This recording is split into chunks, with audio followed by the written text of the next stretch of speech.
the dome. Back with the bass, the jam is live in effect, and I don't waste time on the mic with a dope rhyme. Jump to the rhythm, jump to the rhythm, jump. And I'm here to combine beats and lyrics to make you shake your pants, take a chance. Come on and dance, guys, grab a girl, don't wait, make a twirl. It's your world and I'm just a squirrel, trying to get a nut to move your butt to the dance floor. So yo, what's up? Hands in the air, come on, say yeah. Everybody over here, everybody over there. The crowd is live and I'm through this groove.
Pause, take a breath and go for yours on my command. Now hit the dance floor, it's gonna make you sweat till you bleed. Is that open up? Indeed, I paid the price to control the dice. I'm more precise, to the point I'm nice. The music takes control, your heart and soul unfold. Your body is free and behold. Dance so you can't dance, so you can't dance no more. Get on the floor and get raw.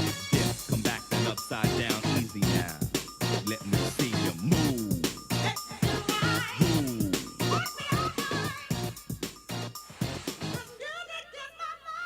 I know y'all not expecting me to dance, but I can.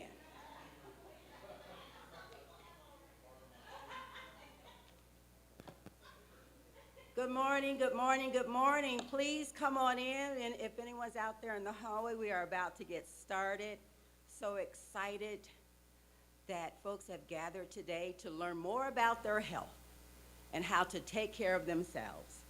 My name is Renee. I worship here at Denby Church of Christ, and myself, along with the We Care team, again, we welcome you, we welcome you. All right. And to our online audience, hello, hello, hello. Thank you for being there. So this is how it's gonna go today. We're gonna spend about an hour just sharing powerful information that we can all use. Remember, this is a community health symposium. So I hope we will be taking notes about how to further care for ourselves. I hope we are doing that because I'm almost 67, so I need somebody to tell me something. Please, please, please. So this morning, we are going to hear from 4 speakers, and they'll speak about 10 to 15 minutes each. So we're gonna hear about the mind and body connection from my personal and close friend, Doug Panto. We're gonna hear about accessing medical care for the uninsured, and Amber Martins is here with us.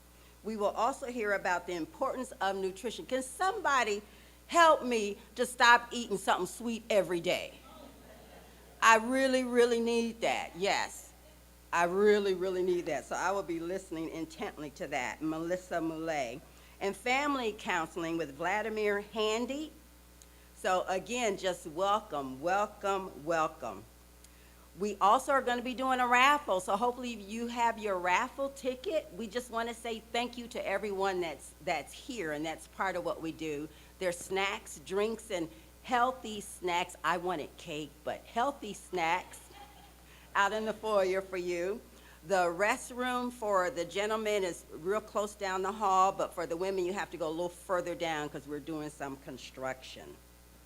I just love the fact that All four of these individuals, they are here with us, giving of their time, just personally giving of their time, and I'm so thankful about that.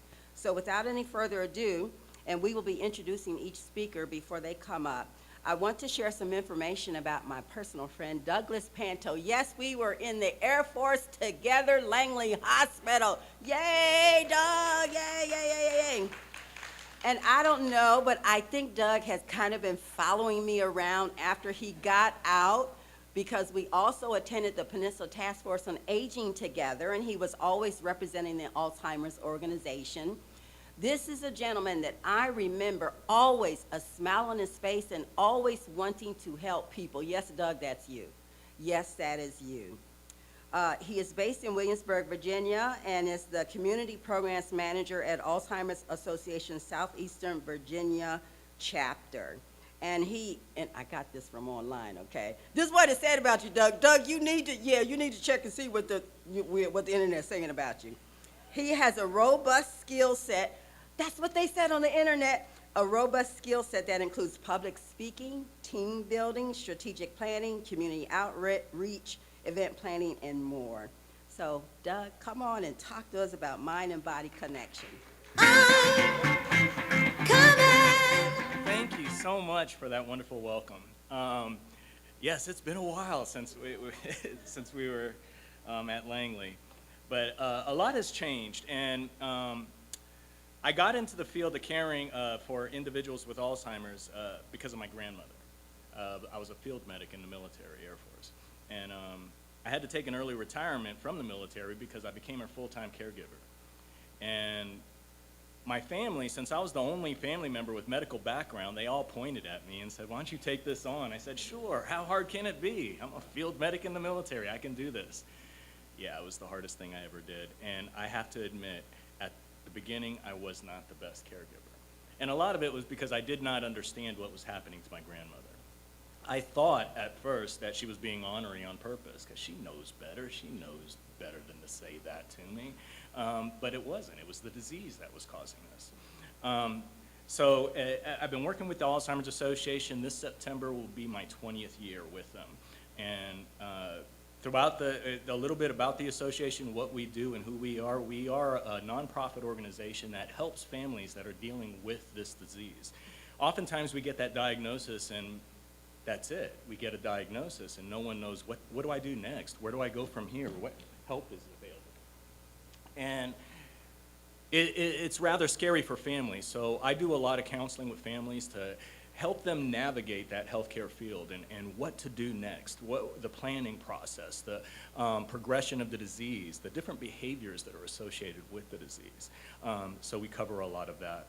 And one of the questions I always get is, what's the difference between Alzheimer's and dementia? And there's a huge difference. Dementia is a word meaning loss of mind. Alzheimer's happens to be one disease that causes that loss of mind. There's other diseases and ailments out there that can cause loss of mind. I often tell families when they come to my office, my loved one was diagnosed with dementia, and I'm like, well, what type? And why do you think that's important to know what type it is? It's treatment. Treatment is the reason. Each different type has their own treatment plan. The medications that are associated with Alzheimer's, your Aricept, Exelon, Cognex, Reminil, Namenda, those medications, they may help with the symptoms, especially for a person with Alzheimer's, but it may not help an individual that is suffering from dementia due to mini strokes or a vitamin deficiency or some other ailment. So it's important to know what type of dementia it is. And there's different tests that the doctors will have to do in order to come up with a diagnosis.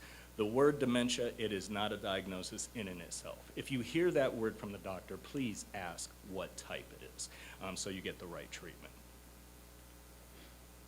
When it comes to the disease, research, we've come a long way. Just a little history about Alzheimer's. Dr. Alois Alzheimer's founded the disease back in 1903. Shortly after he found it, about 2 to 3 years later, he passed away. At the time, his colleagues thought he was a quack. He's just trying to get famous and trying to come up with a new disease. All that was senility or something else. And a lot of research wasn't done, and it wasn't until roughly about the 1980s when research really started to pick up and we started to see more. And a lot of people didn't realize in the 80s, we had Ronald Reagan as president. And he had Alzheimer's. He had Alzheimer's while he was president. And a lot of people didn't realize that. But when he went public, it really sparked a lot of research. And we now know a lot more about the disease. You may have heard of the new medications that just came out. We have Leqembi, we have Donemab, that just came out in the past couple years.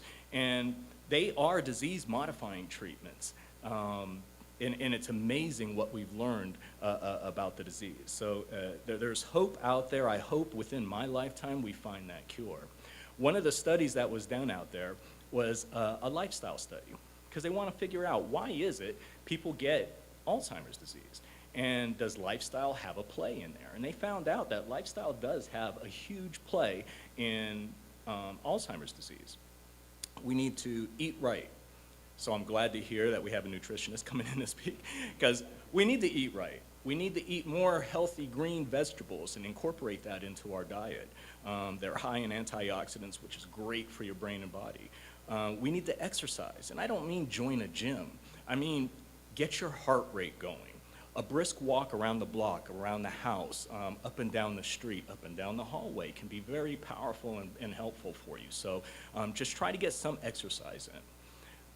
We need the importance of stimulating your mind, keeping your mind active. You probably heard that saying, use it or lose it, and it's true, especially when it comes to Alzheimer's disease. You want to make sure you're using your brain. Learn something new every day. What research has found out is we don't stop growing neurons in our brain, or our brain doesn't stop growing as we get older. It just doesn't grow as fast. When we were much younger, it was growing real fast. We were sponges collecting everything. But even as we age, we're still sponges. We're just a little slower sponges collecting that information. So learn something new. One of the best exercises you can do out there is read. Read a book. If you have trouble reading, there's books on tape. Listen to that and follow along with the book. Don't just listen. You have to follow along, because the benefit of both of them. And you'll be surprised how sharp your brain will get. And then also they did a study on the importance of socialization. They found out that lone wolf individual, that individual gets sick more often passes away before the social butterfly does. So be that social butterfly, get out there, socialize. Meet someone new, make a friend, call family, but the importance of socialization is relevant. Oops, let me go back. When it comes to populations that are at risk, they're finding out people of color are more at risk than Caucasians for developing this disease. African Americans are about, I think it's 1.5 times as likely than Caucasians, and Hispanics as well. And when you look at Asians, it falls in that group as well. And what research has found out is there's more cardiovascular ailments involved with those groups of individuals where they're more at risk for developing the disease than anyone else. It doesn't mean that there's more of that population that has it, it's just they're more at risk. And just a little look at Alzheimer's and how it affects individuals. Think of life as a rainbow. One end of the rainbow, you have birth. The colors of the rainbow are all your experiences, everything you ever learned, experienced throughout your lifetime, starting from childhood, going on to grade school, high school, college, getting married, having children, all the way up to your elder years. When someone is stricken with Alzheimer's disease, those memories slowly start to erase, starting from your elder years going back to childhood. Long-term memory's intact. It's that short-term memory that goes. That's why when it comes to caregiving or communicating with individuals with dementia, it can be quite challenging. One of the hardest things I had to deal with was when my grandmother no longer recognized me as her grandson. And I did what everyone would do. I tried to correct her and say, I'm your grandson. Don't you remember? I'm your grandson. Of course she couldn't remember because she had Alzheimer's disease. And at that time, I didn't realize it, but all I was doing was causing her to be suspicious. She had accusations about me because of that suspiciousness. I was causing these bad behaviors to happen. And so once I accepted that I was just that guy in her eyes, those behaviors started to go away. And she no longer called me those names. So there was a study that was done at Duke University where they found out 90% of those bad behaviors associated with Alzheimer's was due to poor communication or the way we handle situations. We often make those situations worse than what they are just by the way we respond to them. So we have to be very cautious and think differently. Understand that their long-term memories may be intact, but their short-term memories may be skewed, and kind of just go with the flow. I always tell families, you know, if there's no safety concern with the behavior that the person is showing, then it's not a problem. You just go with the flow. If there is a safety concern where the person may put themselves in the harm's way or harm another individual, something of that nature, then yes, that's when you would step in and try to address it. But my grandmother thinking the sky was purple, it was purple. You had to let it go. One of the scariest, another scary behavior associated with it is wandering, where a person can get lost rather easily. And we're very fortunate in this area because your local police department and sheriff's department has a program called Project Lifesaver. It's a tracking device. It's a device about the size of my watch that can track individuals. In most jurisdictions, it's free. Or I know Hampton has a small charge of $8 a month, and I'm not sure about Newport News. I believe it's similar in Newport News as well. But that device, they often use it with autistic children as well because they can take off as well and get lost rather easily. So there are tools out there to handle some of these behaviors, but the reason why a person may wander, if you think about it, think of your household. In the past 5 years, have you rearranged your furniture, bought new furniture, got rid of that old TV and got the nice big flat screen TV? Well, imagine if your memories are slowly being wiped away and you don't remember that blue chair over here because you had a brown chair and it was over there. You don't remember that nice flat screen TV because you had the old floor model TV with the click, click, click and the adjustment of the bunny ears. So it just depends on where the person's at. They can get lost in their own house that they've been living in for the past 45 years. And if you look at the construction that's been happening and all the changes that have happened over time just in our territory, it can be rather scary for a person with Alzheimer's if their memories are slowly fading back. So keep that in mind if you encounter someone with the disease. How we can work together and how you can get involved and help us eradicate this disease is be an advocate for those that have the disease. We try to go in front of legislation for best practices to be implemented in caregiving facilities. When it comes to individuals with the disease, we want to make sure they have easy access to certain resources that would help them when it comes to caregiving. So be that advocate for individuals. We're always looking for volunteers to help us with that, so you can always volunteer with the association. If you belong to a group that would love to have a speaker come, please grab my card, give me a call. We'll be happy to come and speak. We'll talk to anyone that's willing to listen about this disease. This disease is a scary disease. No one really wants to hear about it. Usually when I go to health fairs, you can see there's a worn path around my table because people avoid the table. It is a very scary disease. If you think about it, 10 years ago, we weren't even calling it Alzheimer's. They were calling it things like senility, hardening of the arteries. They used to put people into places like Eastern State Hospital, mental facilities. You may know this, you may not, but all state mental facilities have discharged their dementia patients back out into the community, especially those with Alzheimer's, because they know it's not a mental illness, it's a disease that they're dealing with. And so we've seen a lot of changes, and there's positive changes as well. I thank you for this time. If you have any questions, I will be at the table in the back, and I have a bunch of brochures I'd be happy to share with you. Thank you so much. It might seem crazy what I'm about to say. Sunshine, she's here, you can take a break. I'm a hot air balloon that could go to space. Good morning. I'm Carol Edlow, and I'm on the We Care team, and we do a lot of great stuff. And one of the things that we're doing is this Community Health Symposium. Our next speaker is Amber Martins. Amber Martins is the Director of Innovation and Engagement at Lackey Clinic, a faith-based nonprofit that serves uninsured working-class adults in Virginia. Amber leads the development and implementation of new technologies and programs at Lackey Clinic to increase health access and improve organizational performance. She's a 2023 graduate of Lead Peninsula and collaborates with volunteers, community partners, municipalities, and local government to improve health outcomes in our community. I know a lot about Lackey Clinic because I remember when it was started. That tells you how old I am. And also, I had family members who volunteered at Lackey Clinic, my daughter and my husband, who's here today. So with that, I want you to welcome Ms. Amber Martins.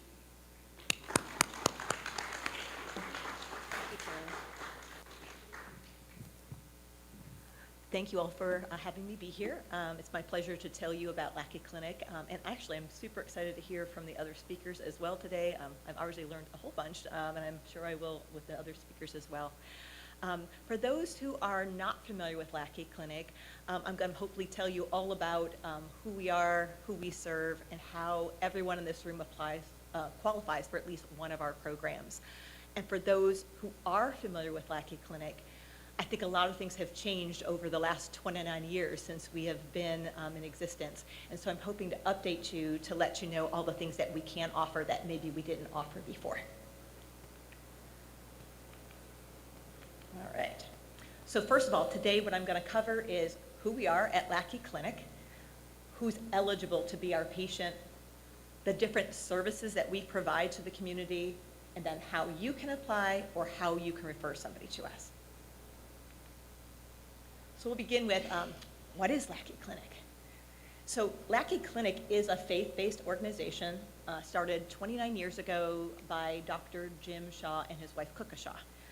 Jim was a pulmonologist at Riverside who really just felt a calling to give back to the community, and he just felt very passionate about it. And he tried to volunteer places, and there was really no place for him to go and volunteer. So he just felt like he had this calling. God was telling him, I need to go to the community and give my talents. And well, he was a doctor. So he said, well, I'm gonna give my skills as a doctor to the community that might be underserved. And at that time, there was a little community in York County called Lackey, which is still there today. And that population, that community there was just a desert when it came to anything related to healthcare. There was nothing around. And he's like, I wanna go there. And so he and his wife went to a local church there, Sunrise Baptist Church, and said, hey, can we come out here and can we offer free healthcare to the community one day a week? And so every Thursday they came there with their little sign, free healthcare, and they sat there, and no one came because no one trusted them yet. And so every week they showed up, and no one came. And then eventually he prayed, he said, Lord, if I got this wrong, then tell me where I'm supposed to be. And they started coming. And first it was the church community, and then it was the local community, and then it just spread. And so now, fast forward, we are down the street in York County in a 10,000 square foot building that has medical, dental, behavioral health, an in-house pharmacy, vision, all the different specialty clinics as well, charity care agreements with all 3 local hospitals, and we are in this gorgeous, beautiful facility so we can serve now the entire state of Virginia. And we'll get into how we're doing that. All right, so who are our patients? Our patients are uninsured working class. So that's very different than maybe what happened 29 years ago. For those who don't know, in 2018, Virginia passed Medicaid expansion, which means that based on income alone, you now qualify for health care.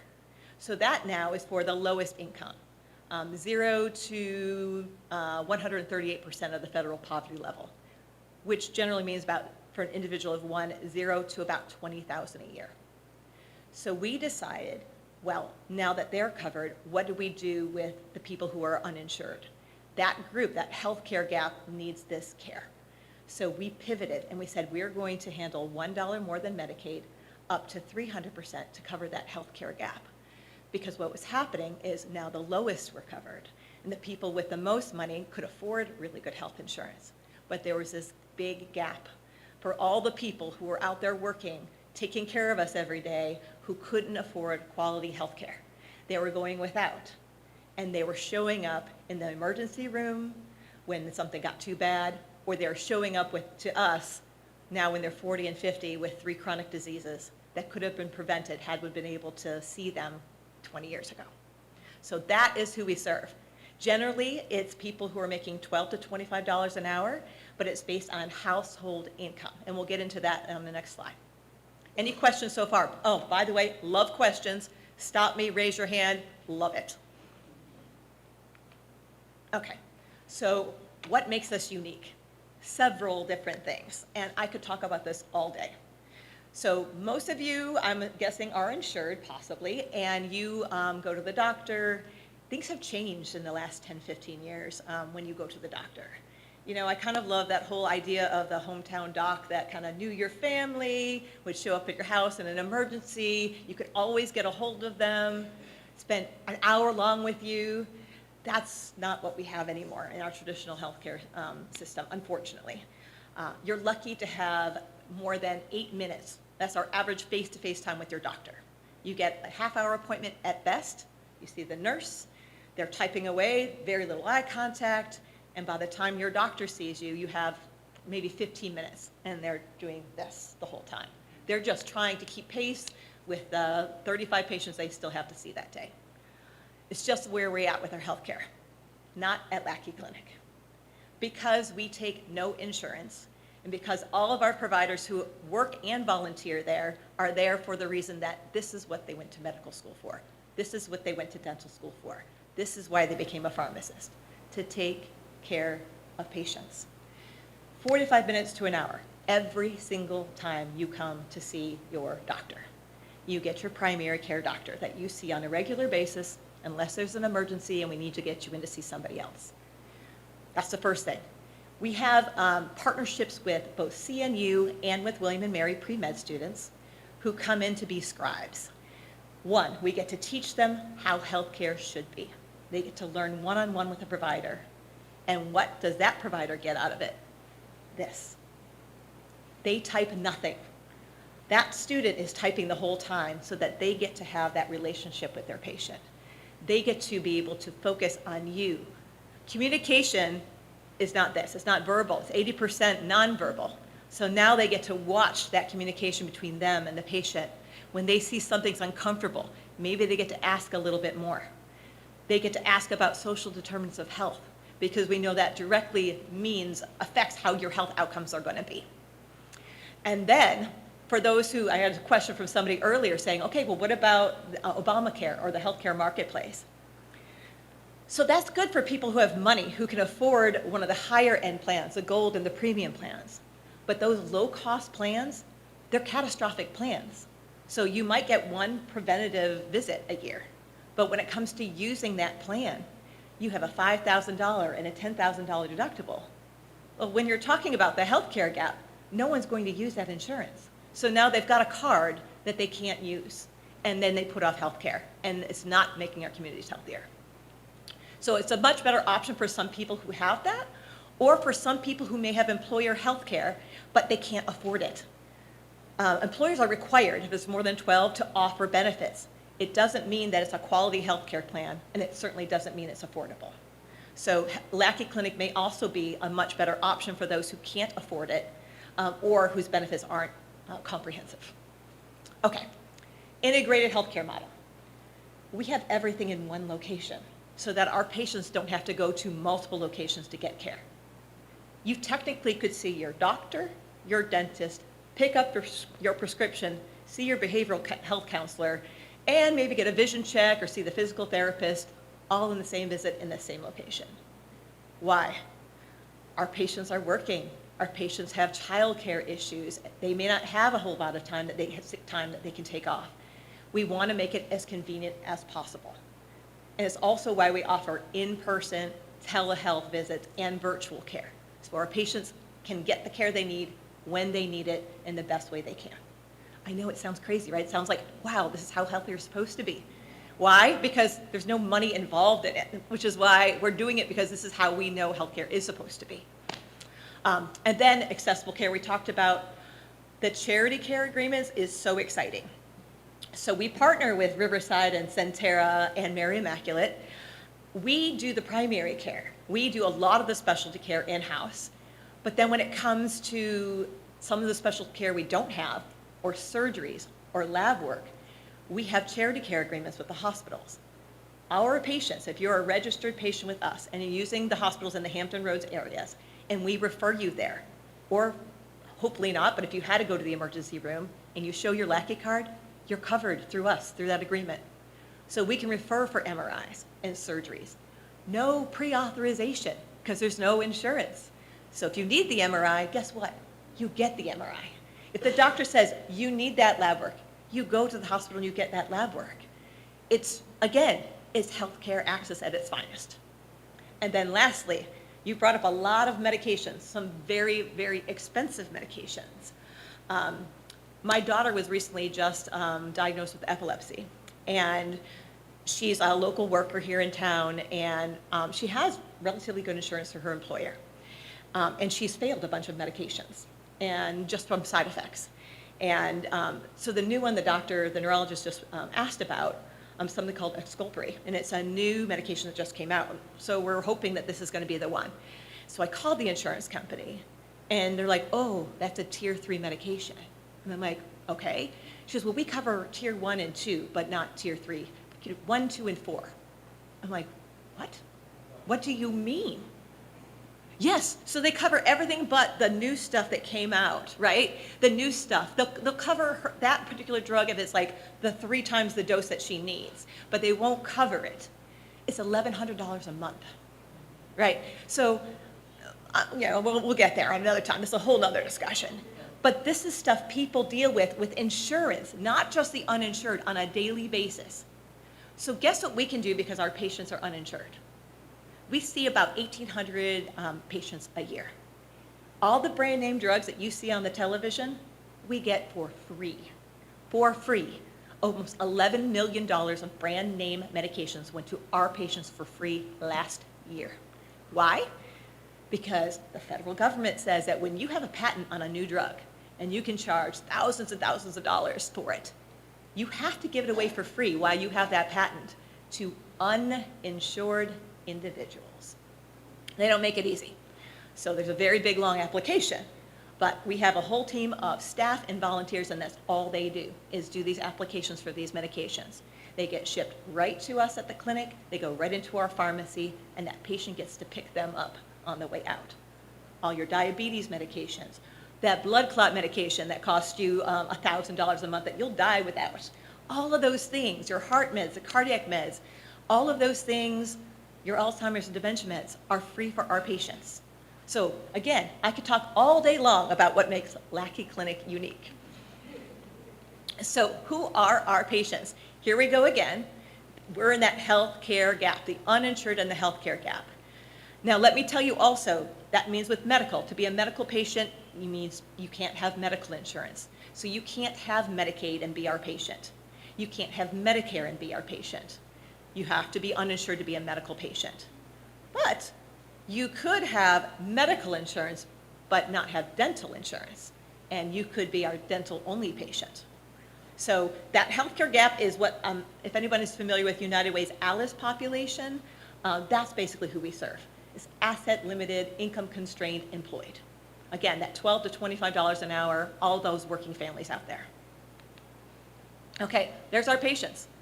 We have teachers. We have the people that you see when you go into the restaurant. We've got the CNAs at the hospital. We have, unfortunately, we have several people who work at Riverside and Centera and Mary Immaculate. Can't afford the employer benefits. Construction, landscaping, store owners. 33% of our patients are self-employed because they can't afford their own benefits as an individual of 1 or less than 5. We're able to take care of them, keep them healthy, which also keeps our community and economy strong. Okay, eligibility, this is the good stuff. All right, so household income has to be just above the Medicaid limit and below 300% FPL. I have a chart coming up, and I also have that outside on the table so you can see there's a below and a maximum, and that changes every year. So every year when they update the federal poverty level, it usually goes up about $2,500. To be a medical patient, you cannot have medical insurance. To be a dental-only patient, you cannot have dental insurance. But the best thing is, that's why I said everyone in this room qualify for something. We just launched something called virtual care. Virtual care is a free virtual visit with a doctor, 7 days a week, any time of the day, for free. Anyone in the whole state of Virginia, 18 and up. That's your only qualification. Can't be children, you gotta be in the state. Even with your insurance, who has had problems going to the doctor saying, oh, it's an emergency, and they go, oh, I can get you in 3 weeks. So, right, so now you have to go to an urgent care and sit there for 6 hours, or an emergency room, with sick people when you may not actually be sick, but now you're gonna get sick. You can't get childcare, it's the middle of the night, you don't feel like getting out of your home. You can do this right from work and right from your home. It doesn't matter. 24/7. Again, every single one of you, I expect every one of you to go get a card from the back and put it in your wallet, take another one for a friend, and take it with you, because you all qualify for that. That's it. Because we want people to have access. Quit putting it off because, oh, I don't have time to take off of work. Oh, I don't have time, it's the middle of the night. Take care of yourself. All right. So for our patients, we're a free and charitable clinic. We do ask our patients to contribute $25 towards behavioral health and medical appointments, $50 towards dental. But if you don't have it, you're never turned away. That just has a little bit of skin in the game. It help us keep our doors open. And because we're in that healthcare gap, most of our patients can afford that. They fall on hard times, not a problem. No one's ever turned away. All right. A few things we cannot do. It sounds like we can do a lot. We can do a lot.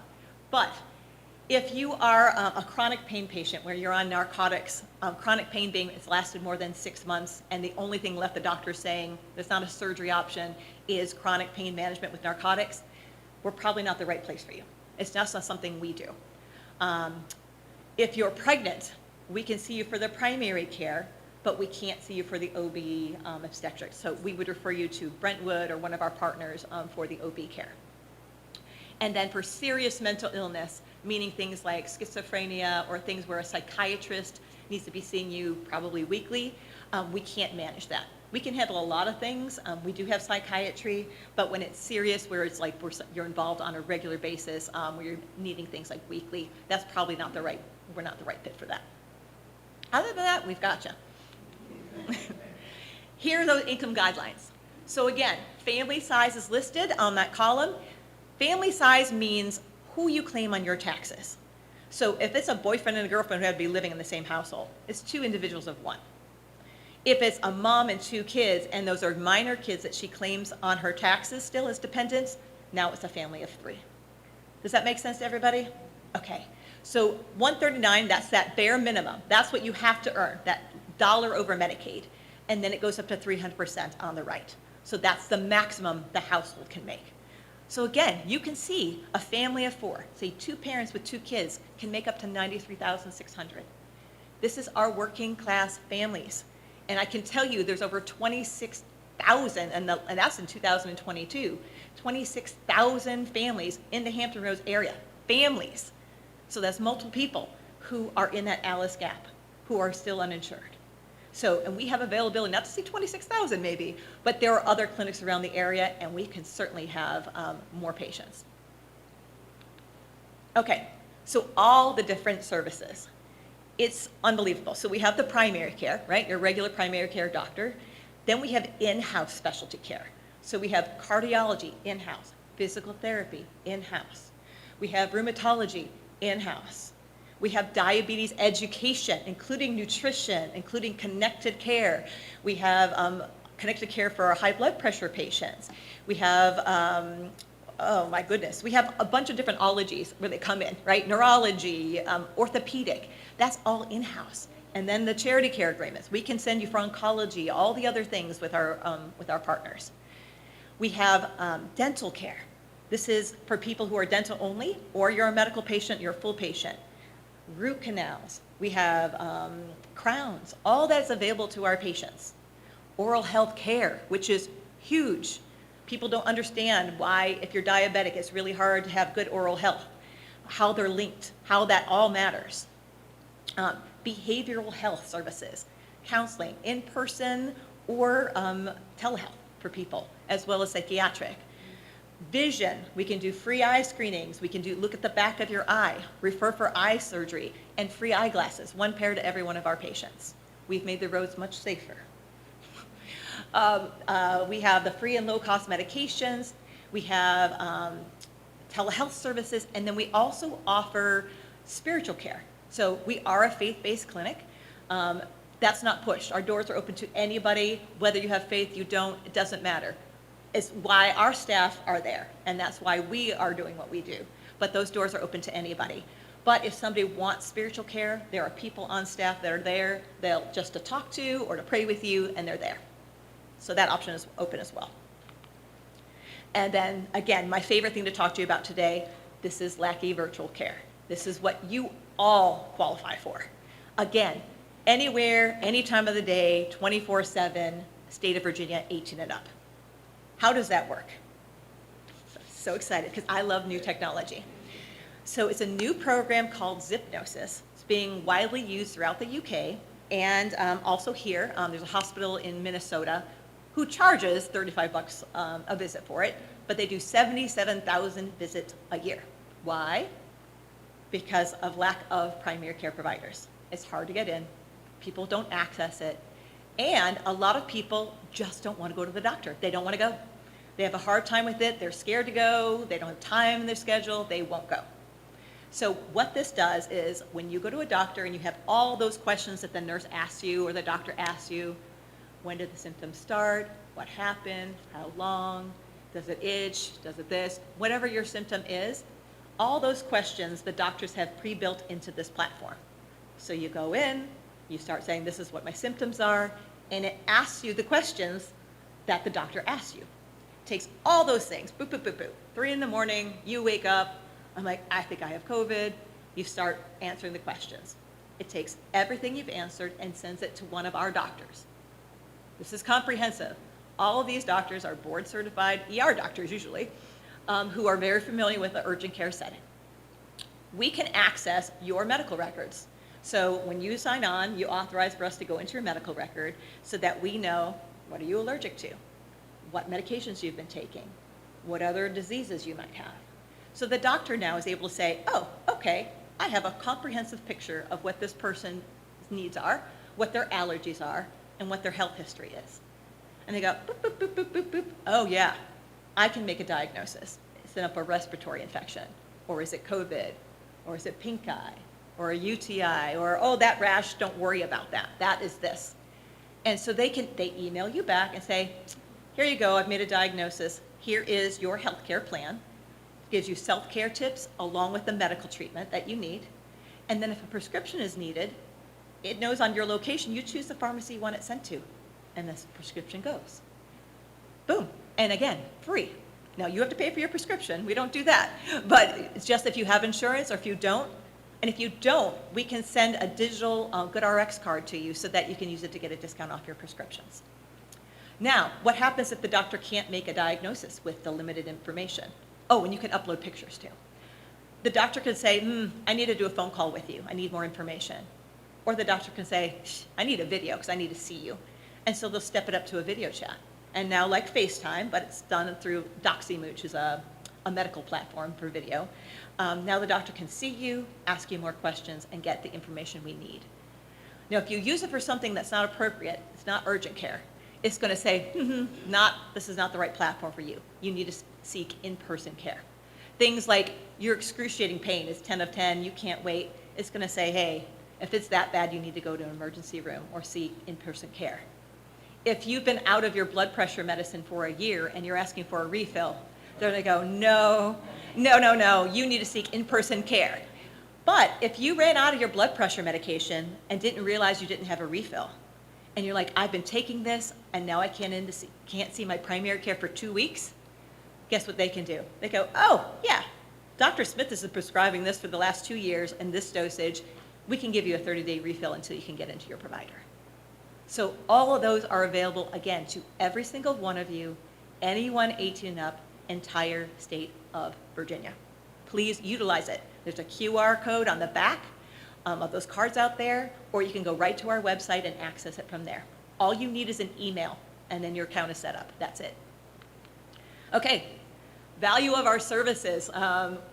Again, for 23, we had 1,601 patients. This year, we're already over 1,800, and that is without virtual care. We're not even counting the virtual care numbers.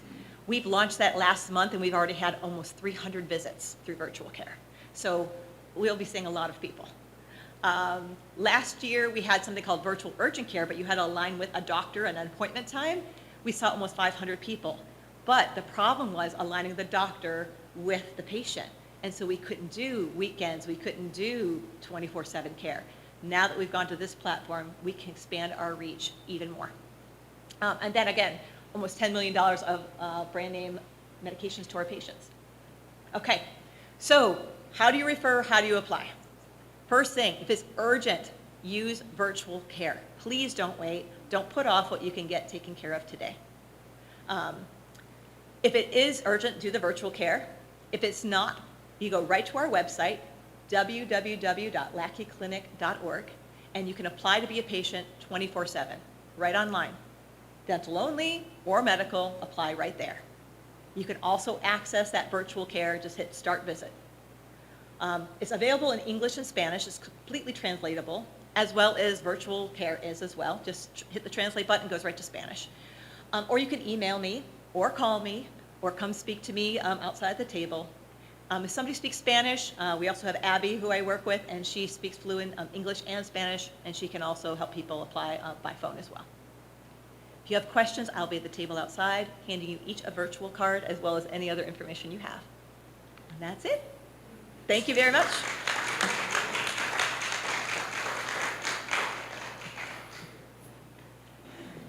Good morning.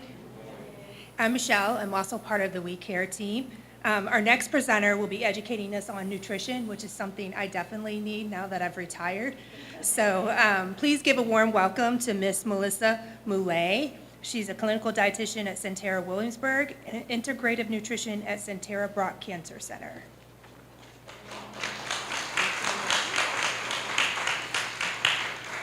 Thank you. Happy to be here. So this is a second career for me. I've only been doing nutrition for 2 years. And that is because I had a bachelor's in public health. And when I lived in Tucson, Arizona, I was working as a community relations director at the local Tucson Electric Power Company. And I was engaging in the community with all the nonprofits they have. They have an astronomical amount of nonprofits there, over 2,600 just in Tucson, Arizona, and southern Arizona. And I started seeing a pattern in what was happening when I was getting our employees to volunteer with these nonprofits. And I was seeing that we really have a lack of access to just the basics of healthcare, of nutrition and exercise. So many of these individuals with chronic disease could be reversed because I do believe that food is medicine. So I am an integrative dietitian, and I went for my master's program at Logan University, and they specialize in integrative and functional medicine. And so what that means is that I am looking at the root cause of the problem instead of tertiary health care, which just treats the signs and the symptoms. I'm looking at why you're having those signs and symptoms. So I'm looking at, what does your diet look like? What does your exercise and your lifestyle routine look like? What is your sleep patterns? Where is your stress levels? So I'm looking at all of that.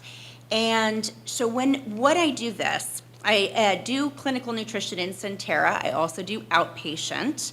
I do those on Wednesdays. And for those of you who are throughout the peninsula or in the Hampton Roads area, I do telehealth as well. So in-person or telehealth. Now, when I work with Centera Brock Cancer Center, I am the integrative nutrition dietitian there, and that's for the Carrillo-Kern Integrative Health Center. So this is something that was started just over a year and a half ago because there is a lack of holistic and integrative and functional medicine for individuals with cancer.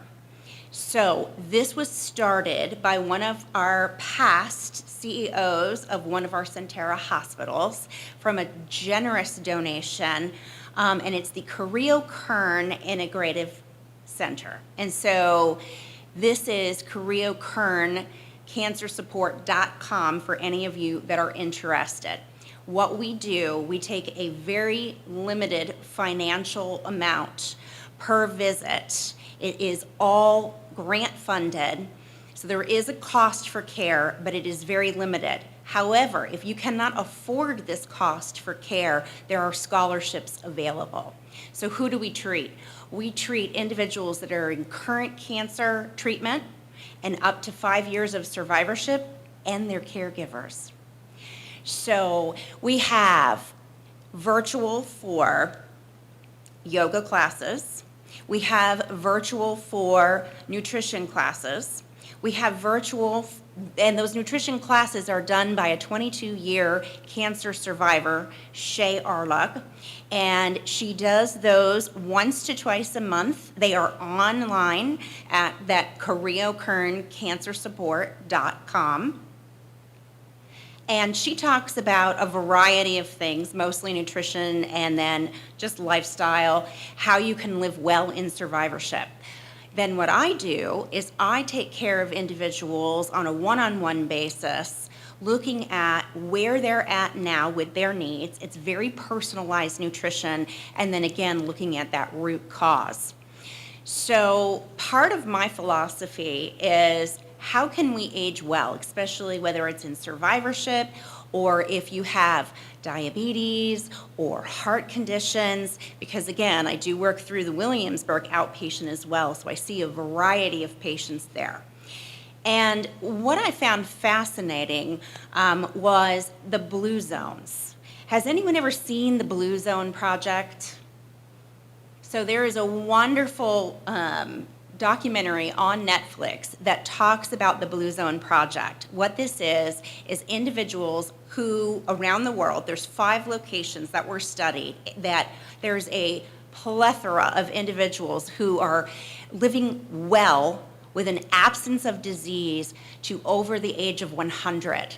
And so I wasn't part of that, but they were studying. I'm a little too young for that, but they were studying what are the characteristics that make these blue zones so special. And they did this for a variety of years. I mean, it was a number of years. And there was one location here in the US in Loma Linda, California, with the Latter-day Saints. And then there is Okinawa, Japan, and there's Italy, and there's a couple of other locations. And it came down to diet, healthful living, community supports, waking up with purpose every single day, engaging in your community, engaging with children, community gardening, getting down into the center of your being and just digging in the dirt. And then healthful exercise, and I'm not talking about going to a gym, I'm talking about natural movement.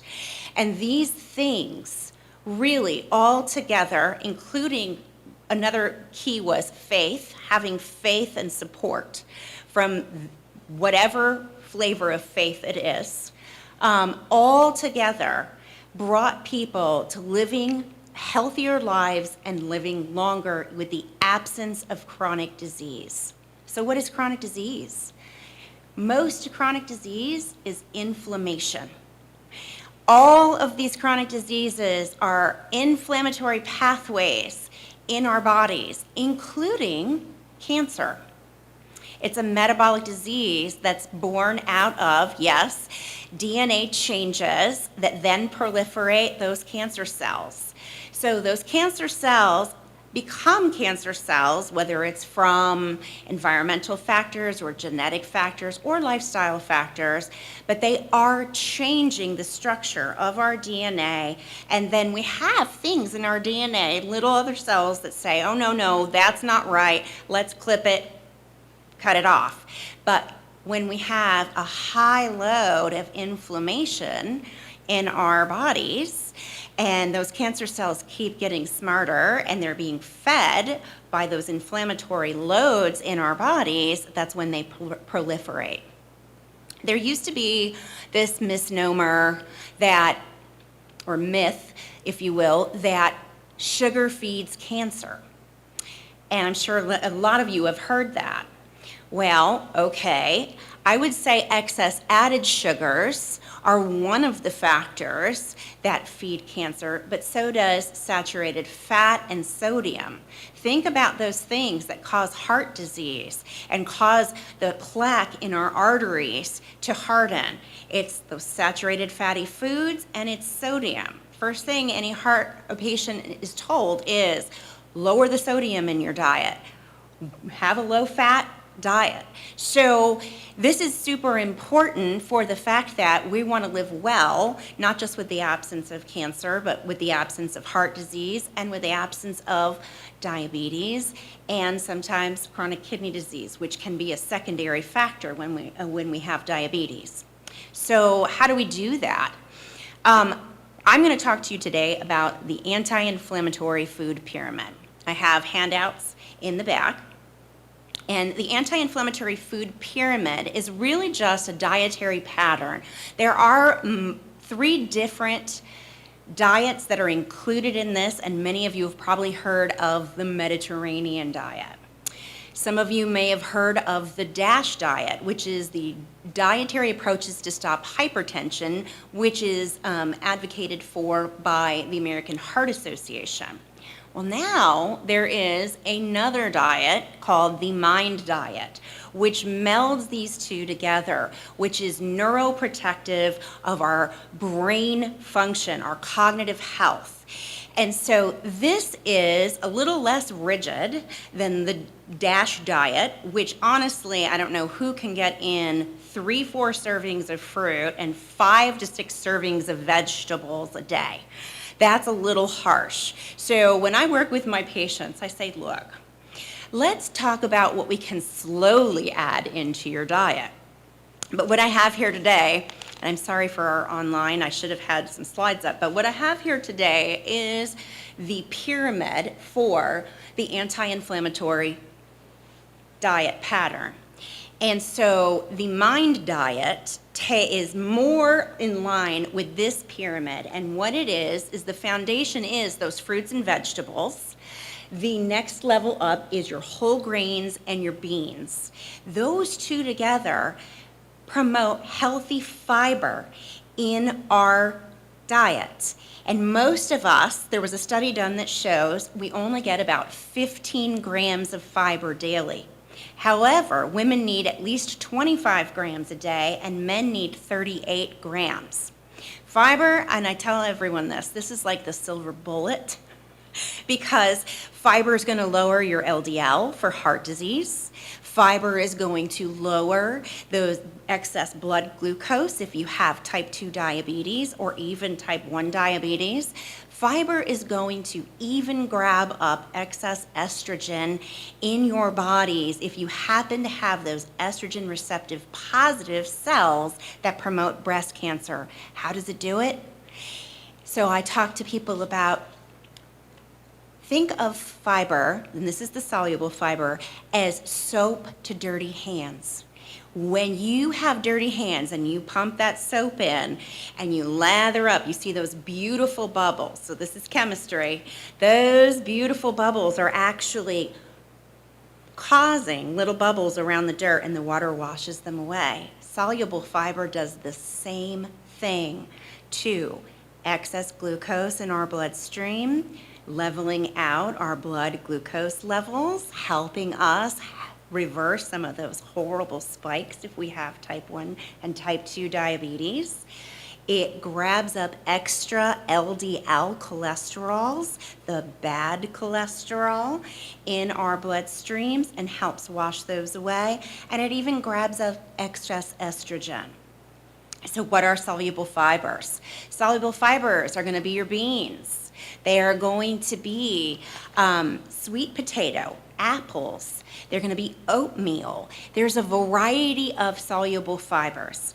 And on the back of this, I have, okay, but how do I add some of these anti-inflammatory things and these fibers into my diet? I have an anti-inflammatory grocery essentials checklist for you. What you're not going to find on this checklist is red and processed meats, like our bacon, sausage, and lunch meats. You're not going to find baked goods. You're not going to find those refined carbs, that white bread and that white pasta. Sorry, folks. Now, I will say this. I am not a dietitian to take things away from individuals, because this is supposed to be a lifestyle change for individuals. And when we start making those diet promises to ourselves, usually around January 1st, we are not going to sustain them. 5 to 6 weeks is what most of those New Year's resolutions last, and then we're reverting. So it's more about adding in things slowly. What can you add into your diet that can protect your heart, can protect you from progression of chronic diseases, and protect your mind? So next level up is our omega-3s. Our omega-3s are so neuroprotective. They are protecting the myelin sheaths on those neurons that our first speaker was talking about. Other things that protect those nerve myelin sheaths are our magnesium and our vitamin E. And so those healthful whole grains, sweet potatoes, our beans, all wonderful sources of magnesium. Vitamin E sources is pumpkin seeds, wheat germ. I don't know if anyone's adding that.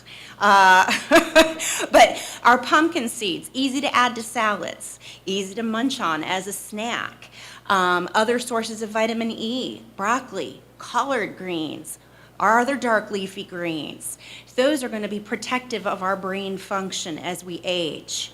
Next level up, edamame, tofu, and tempeh. And I get this all the time at the Sentara Brock Cancer Center. Wait a second, isn't that soy? And I can't have soy because it is going to make me have breast cancer.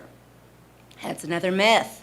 There was a study that was just done. This is an observational study in Japan that followed thousands, hundreds of thousands of individuals, and what proliferated breast cancer, and then also what took people out of survivorship. They were looking at these factors and what was protective and what was not protective. And believe it or not, those individuals who were eating more whole foods from soy products, I'm not talking about soy sauce, I'm talking about edamame beans, I'm talking about tofu. Those things in our diet can be wonderful sources, number one, of protein. Edamame beans, wonderful source of fiber, but they're also somewhat protective for women with the potential for having breast cancer.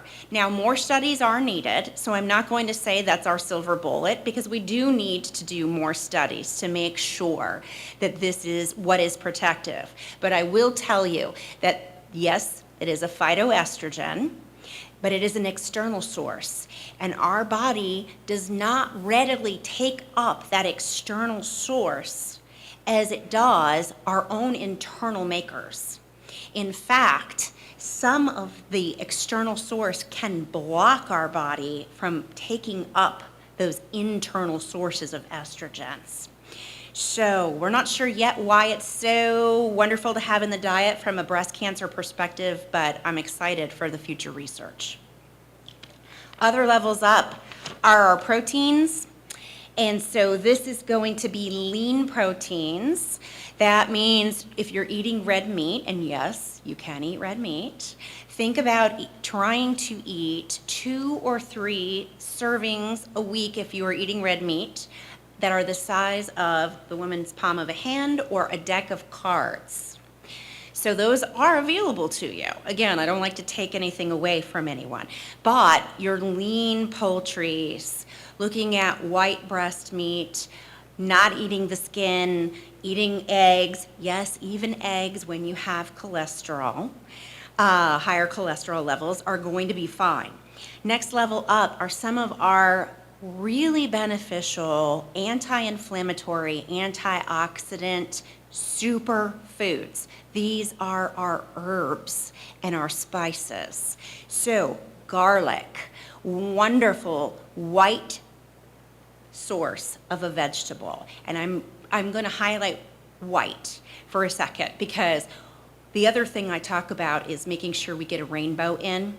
And so white sources of vegetables and garlic have something that contains allicin. Allicin is a chemical that is anti-cancerous, anti-inflammatory, wonderful for lowering our blood pressure. So getting that in does not look like we are popping a supplement. This is a food-first approach.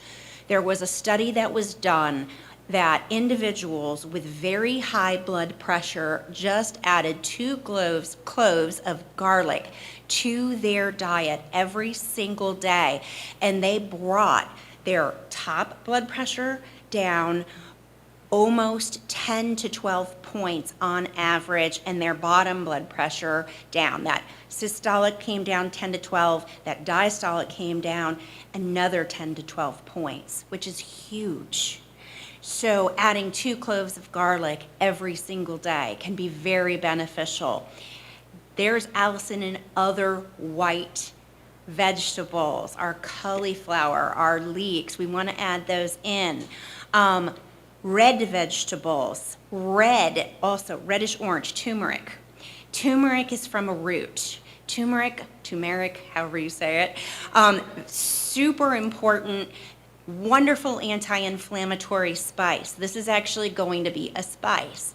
And in order for it to activate, it either needs heat, a heat source, or it needs black pepper to activate. And so when you're cooking with it, and I love to add this to some of my baked chicken dishes, it just adds so much to the flavor.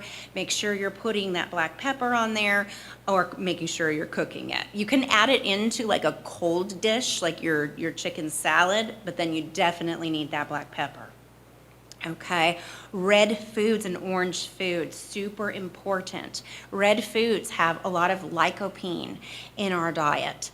Lycopene is something that is protective of prostate cancer for men. And so that's going to be your tomatoes, your red bell peppers, watermelon has it.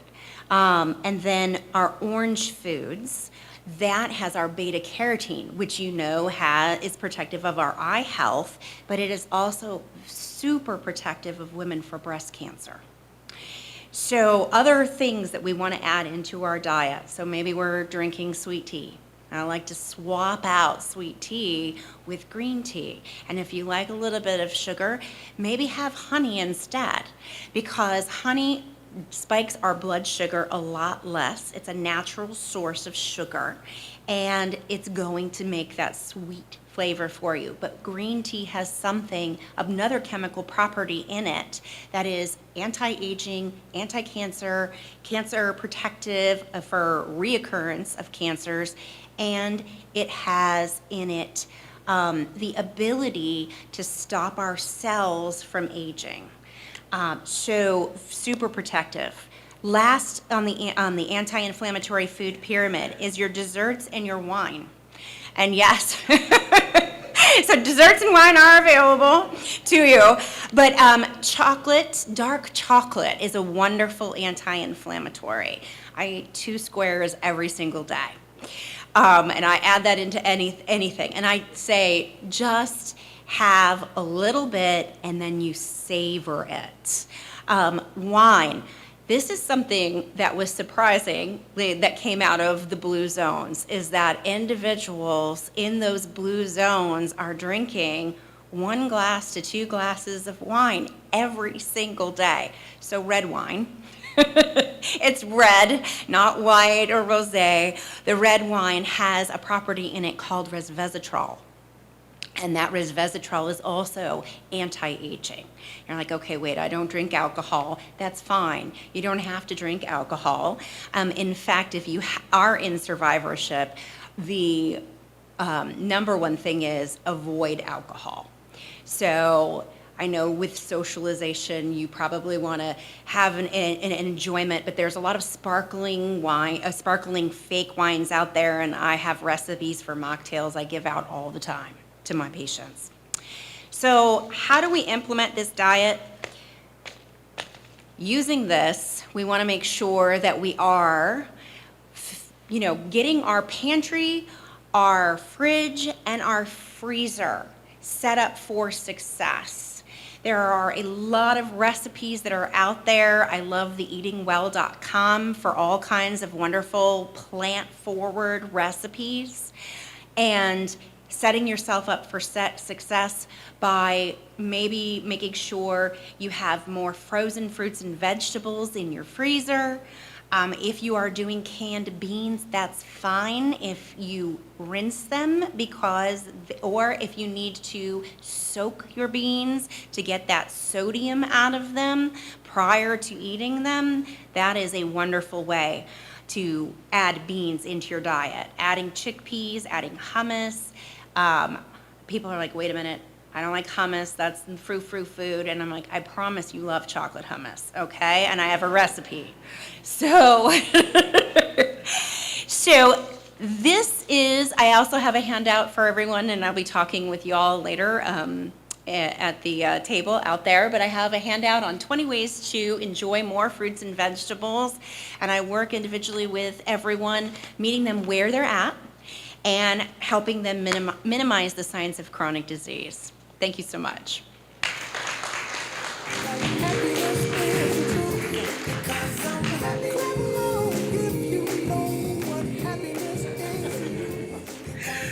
Good morning, Melissa. I hope we get some kudos. We had some healthier snacks this morning, so I won't tell you what our church potlucks look like, but we did put some fruit out there this morning. We hope everybody, it's plenty, please grab some on your way out and just hang around with us if you would. So I have the pleasure of introducing our next presenter, Mr. Valdemir Handy. I first met Mr. Valdemir and his wife. They are clients of the company that I work for. And when I tell you, they're both wonderful individually, but together they bring a whole energy and power, just like a powerhouse. And so immediately picked up on that. And when we started, the We Care team started putting thoughts together about the health symposium, they immediately came to mind. And so I'm really grateful that he's able to be here today. So let me I have some apologies. Charge it to my mind and not my heart. First, I misspelled his name. He is used to that, but I do want to apologize. I didn't realize there would be written literature here today. And I also forgot to include his certifications and education. And I know how important that is for folks as they're preparing to go off in their fields. And so please forgive me. He did not tell me to say that. That's all on me. But thank you again for your being gracious.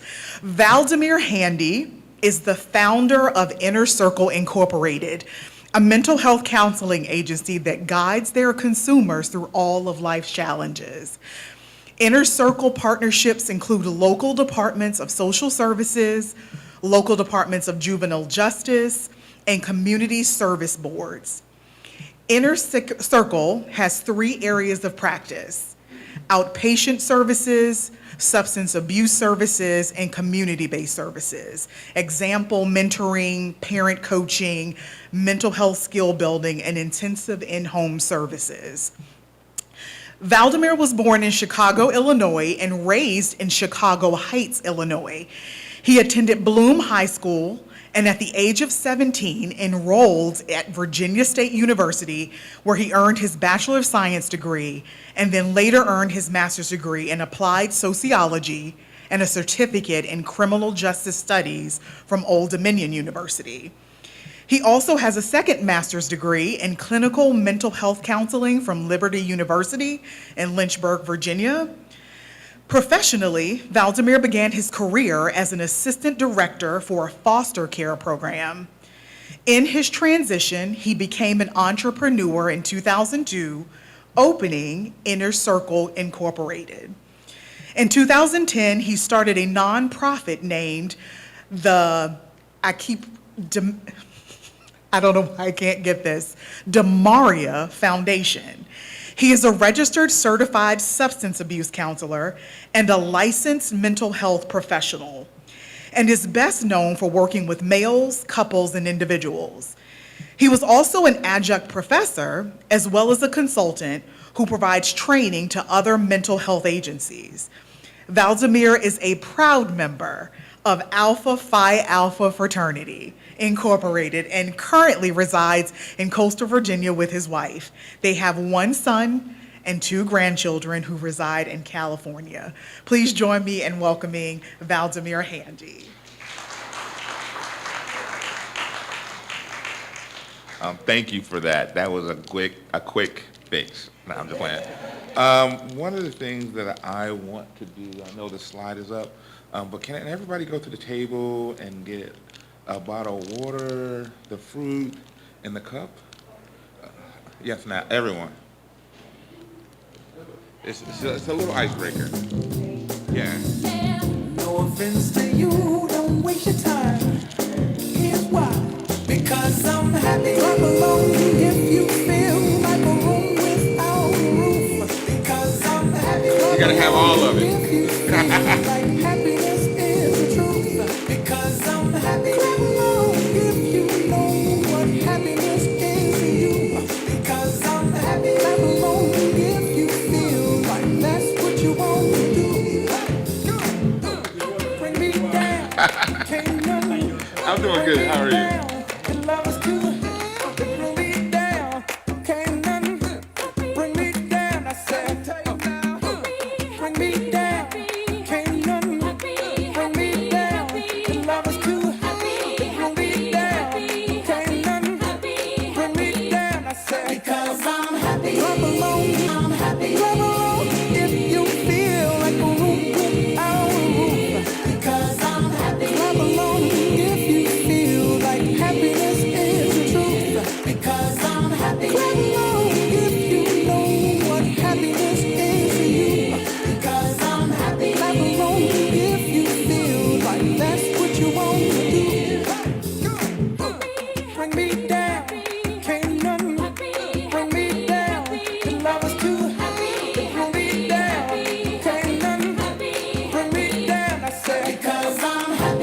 All right, cool. So I need everybody to put all three things in their hand. Now with those three things, for the women, try and grab something out of their purse. For the guys, try and grab their wallets without putting anything down. Or try and grab the keys. You have everything in three hands. Question: how easy is that?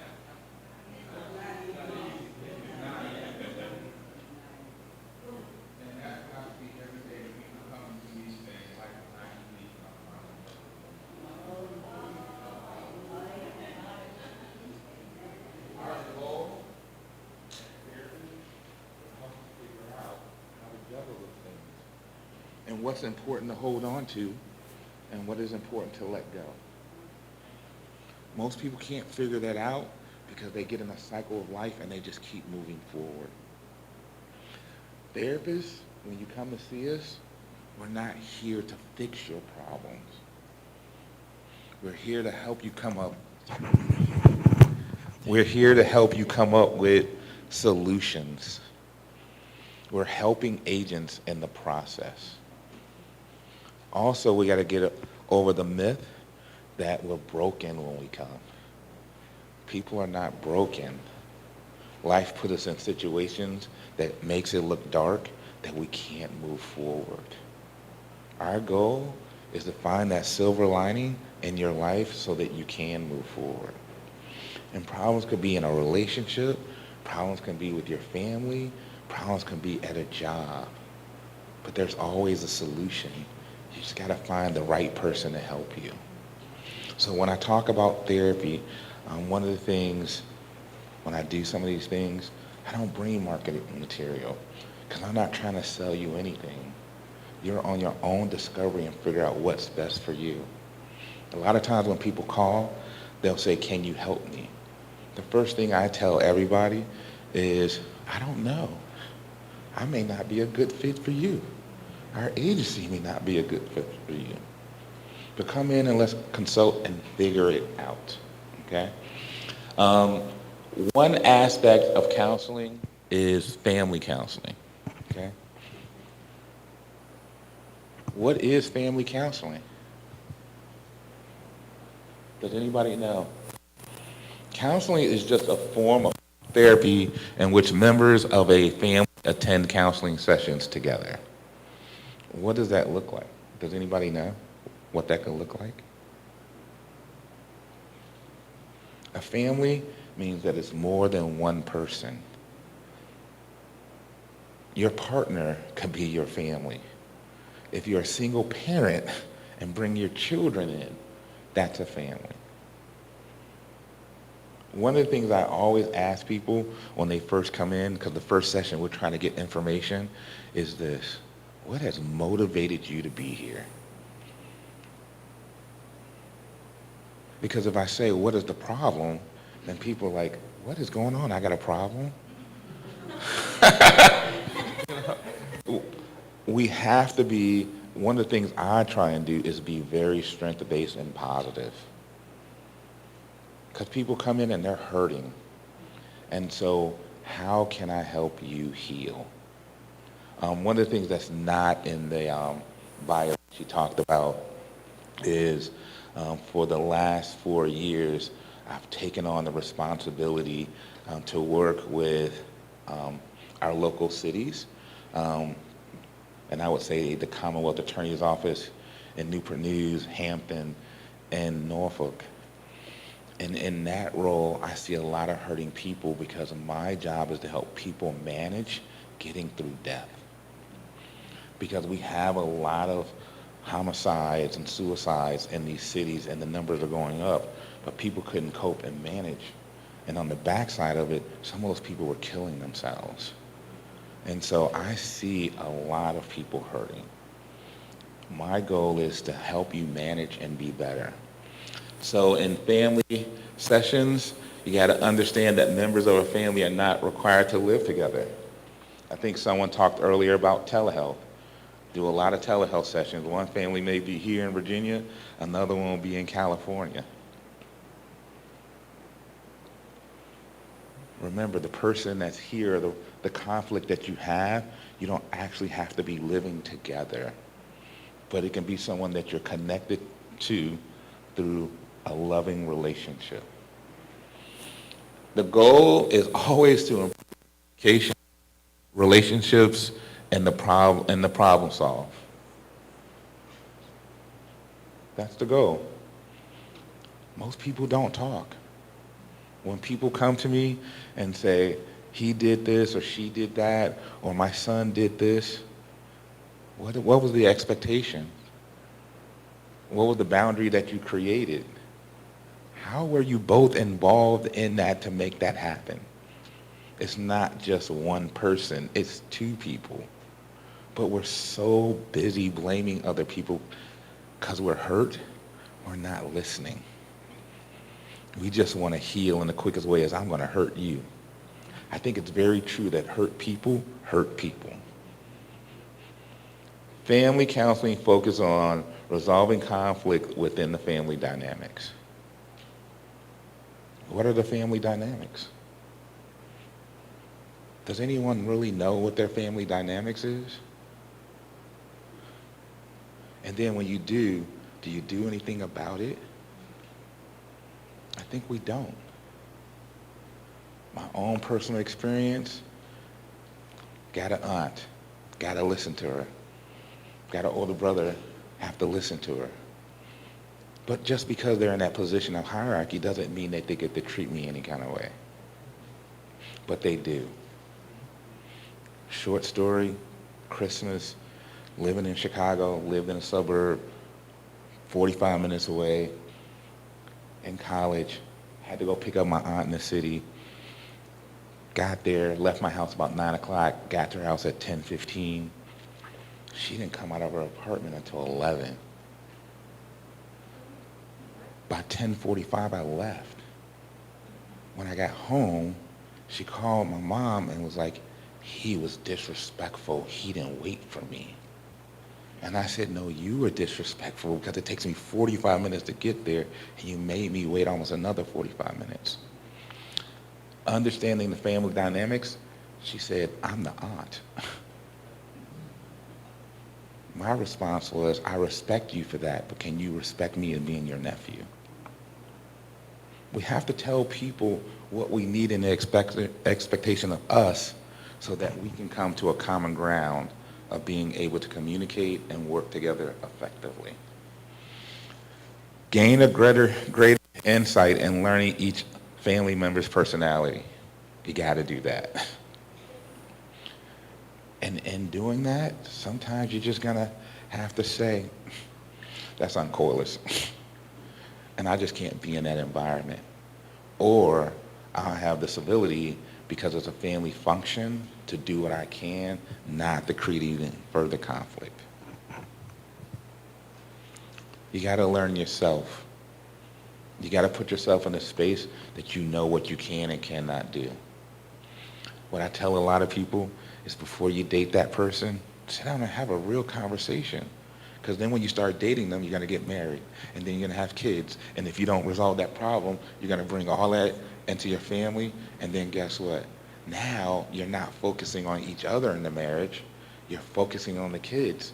But you created that problem because you didn't create a balance. You didn't have expectations. I see families come in all the time and it's like, he's smoking in my house. He's sneaking out the window. He brought a gun in.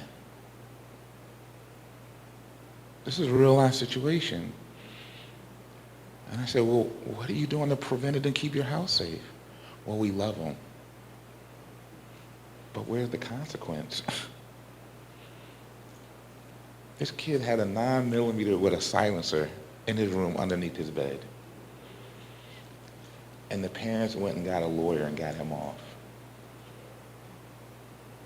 I understand you don't want him to have a felony on his record, but where's the consequences at home? Well, we think he learned. Okay. 9 months later, found another gun in the room. And then they come to me and say, fix the problem.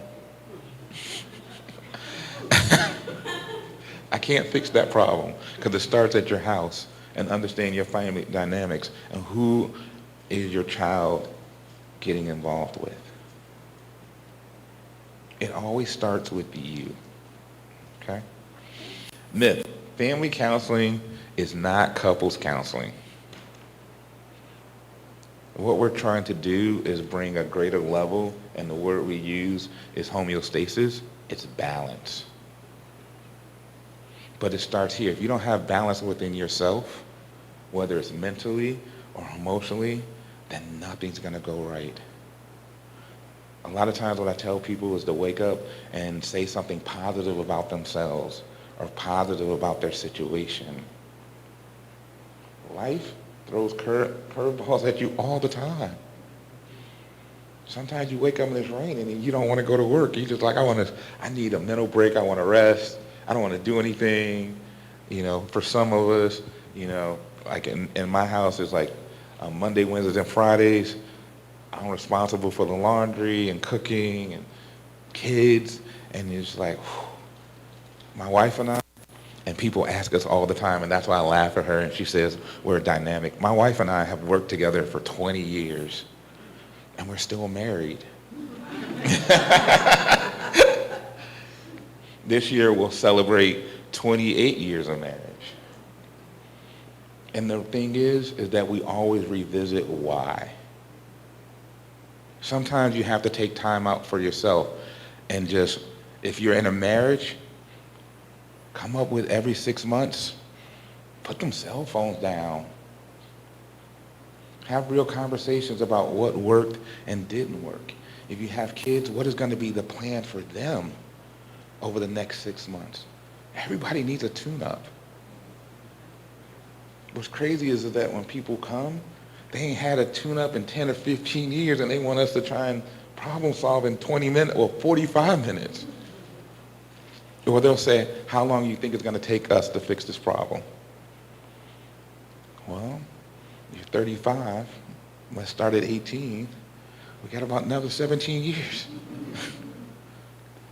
People have to understand themselves. The goal, finding ways to make each day better. That starts with you. When you come to us, we're a helping agent. But then we transfer those skills to you so you can be a helping agent for you and better manage your life. Because that's what's important. So she's talking about nutrition, and they'll come in and like, I'm feeling miserable. Well, what did you eat? You ate 4 honey buns. And you, of course you're going to be groggy. You got all that sugar in you. I laughed like when she was talking about hummus and chickpeas, and I was like, I don't know. I've gotten into that. A little bit about my story 3 years ago, and I hear her, and she's got excellent things. I was 310 pounds. Today, when I walked in, because I weigh myself, I'm 234 pounds. The greatest thing is you've got to be able to invest in yourself in order to be able to be for everybody else. One of the things I promote is self-care. If you don't take care of yourself, then what's left? You become a hurting vessel.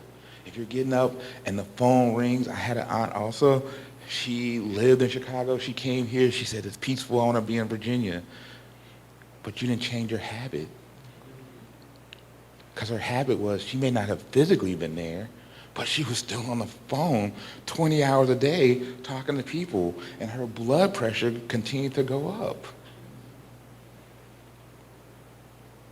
I taught her how to do the focus on the phone where people don't call, and within 3 months she was here, she was like, my blood pressure went down.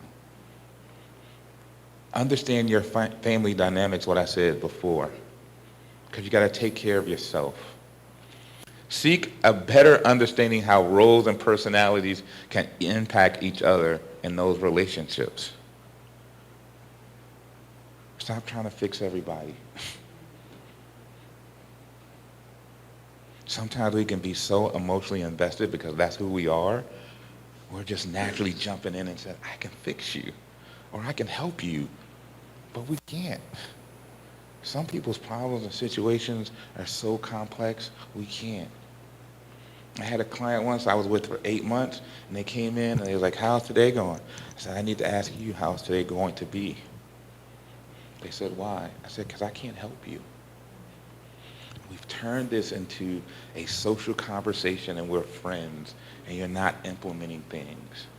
So if I can give you anything in your situations, when you give people tools to be better and they don't use them, you got to make a decision on how much are they going to weigh on you in your life. Because you got to understand their personality. They want to be stuck. And you do that by being able to set boundaries and expectations and the connectedness. I tell people all the time, I'm your friend. I know I practice therapy. I'm not your therapist. People struggle with that. You got to get people to understand who you are. With family counseling, there's always a solution. You just got to find the right therapist. So when we talk about, to start off with family counseling is just an area of therapy. All therapists are not created equal.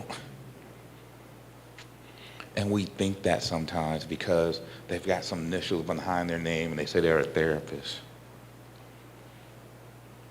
We're not created equal. Like she said earlier, my specialty is individual, family. I started off doing adult and juvenile sex offenders. Then I moved to substance abuse counseling. Sometimes you need to ask a person when you go, how long you been in this? What are you doing? Because some people, they just get in the role and they do everything and they're really not trying to help you. They're just doing their job and they burnt out. You know, it's like what she was saying. Every time we come and see her going into her building, we're energized. Because we have a responsibility to help people and we can't be tired. I think she's amazing. Like today, when she was talking about the center, I was like, wow, I got clients. I can send them to her. Like, for real. Because I think it's great that we're all here together because we come from different fields, but we can all connect. I think the greatest thing is that we're all here as a resource to you guys. But you guys can be a resource to us. It's not one-sided in a relationship. So remember that. Communicate, find a safe space, always have some self-care, and let's create change through having a conversation.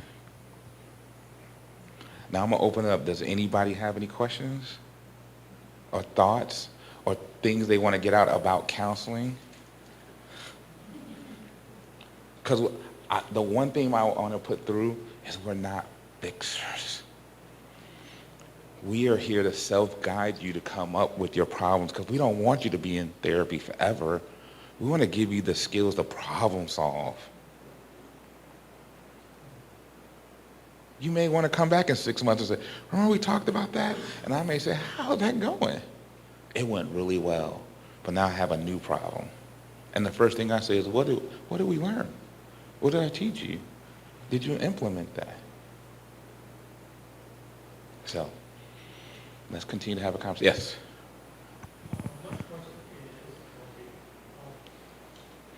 When you were trying to help someone, trying to give them sound advice, and I heard you say, some people don't want to. They don't. When you accept that, when you say incredible, when you respond, how do you respond? Not meaning no harm, not trying to be mean, or anything like that. When do you just say, okay, I can't help you? I have a question. First of all, what is your name? Tatum. Taylor? Tatum, T-A-T-U-M. Tatum, I have a question. When did you get tired? Yesterday. Then yeah.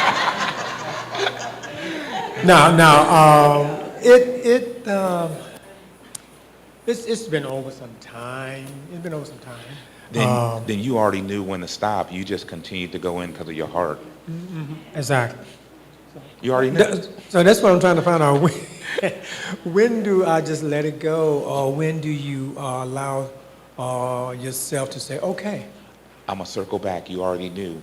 You're letting your heart keep you in that. Right. Okay. Okay. I want people to think about this. There's this word called mess, right? M-E-S-S. You've got to learn how to manage your emotions based on situations. Otherwise, you're going to continue to be in a mess because you're not managing it. You already knew.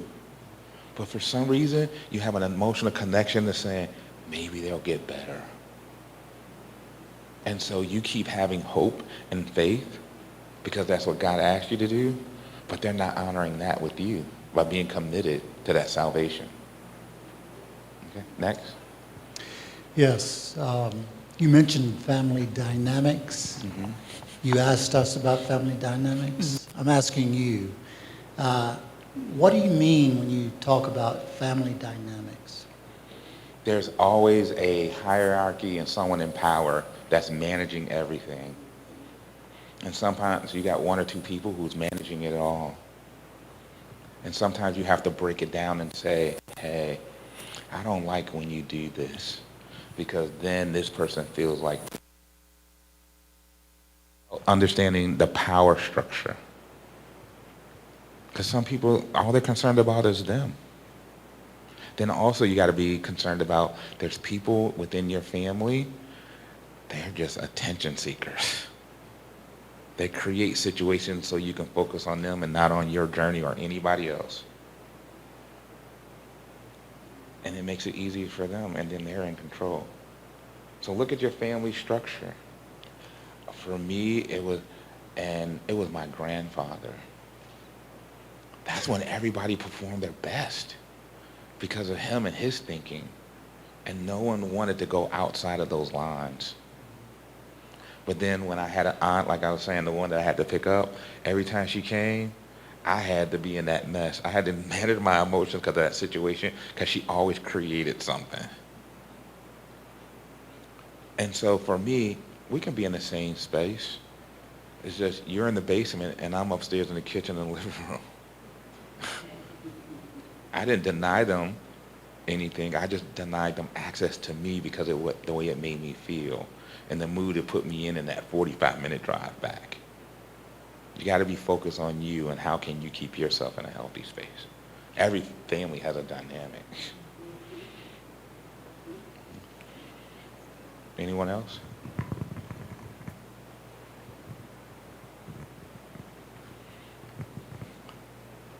Okay. All right. Thank you, guys. I appreciate you.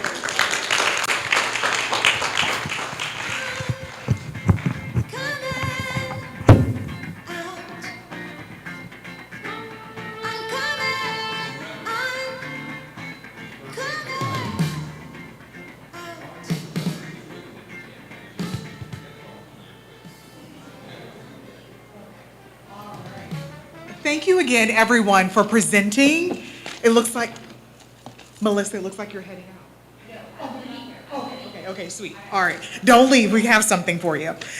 Okay, so I'm going to do the raffle. Thank you again, all of our presenters. Thank you so much for taking your time out of today to be with us. It is not lost on us. It's a Saturday. It was raining. We had things working against us. But you showed up for us, and we greatly appreciate it. All right, so raffle time. I'm going to choose a ticket and call out a number, and I'm not sure what's in here. Then okay, not sure what's in here. Applebee's gift certificate. Okay, we love to eat, but Melissa, we're going to eat healthy. They have salad options. Okay, shake it up good. I did not do that. All right. So whoever name that was, it's been reset. Okay, so I'm going to say the name or the number?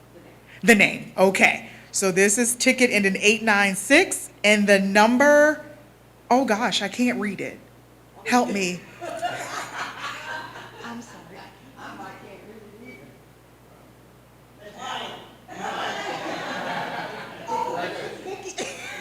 Vicki Allen.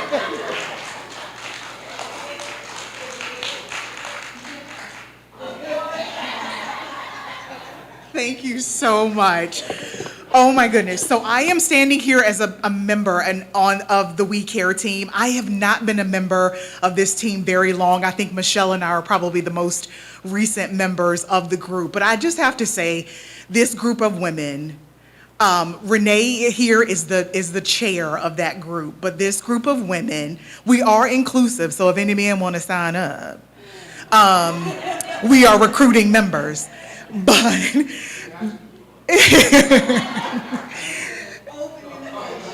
this group of women care so much about people and the body specifically of believers that meet here. But they are also very concerned and care about the community that we are with every single time we come together. And so know that these sessions are designed for us first, but also to our communities. I do have to say to our presenters, we did make this information available to the community. We hope they'd show up, but we're going to keep at it. But thank you again so much for just being here. I've got another couple of thank yous. Also to our AV team, Perry and Tuck, you killed it. We also want to just mention there's a suggestion box in the back. If there are topics and things that you think are important and you want to discuss, please also use that box for that. We want to make sure that we are intentional about the information that we're bringing before everyone. Our elders, you are our backbone. Thank you so much for allowing us to use the building, being advocates for using the building as a resource to our community. And then finally, if our presenters could come forward, we just have a very small token of appreciation for your help and your assistance this morning. So come on, Melissa, Doug, Amber, I don't know, Melissa stepped out for a second. So I just want to say, community partnership is extremely important. We don't know the things to do until we are contacted with the resources that are working with our local communities. That way we can partner with them, they can partner with us. I think there was a lot of mention of that, and we hope to do that so that we can serve this congregation as well as this local community in ways that they need. So again, please accept these very small tokens of appreciation for your help and presentation today. So Mr. Doug, and Miss Amber, and then Mr. Valdemir, and Melissa. And if you could just help me give another round of applause to them, thank you so much. But I didn't know if we had anything else. They will be out in the lobby for just a few minutes. If we have private questions that we want to ask, they've made themselves available to do that for us as well. But feel free, go ahead and have a seat. Thank you again.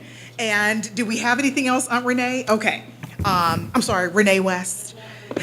So is it all right if I close us out in prayer? All right.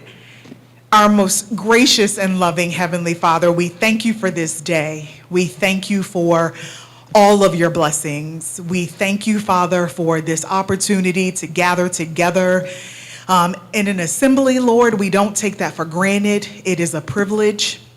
We thank you, dear Father, for the community leaders that we've had show up for us today, Lord. We thank you for the information and the education that they shared with us.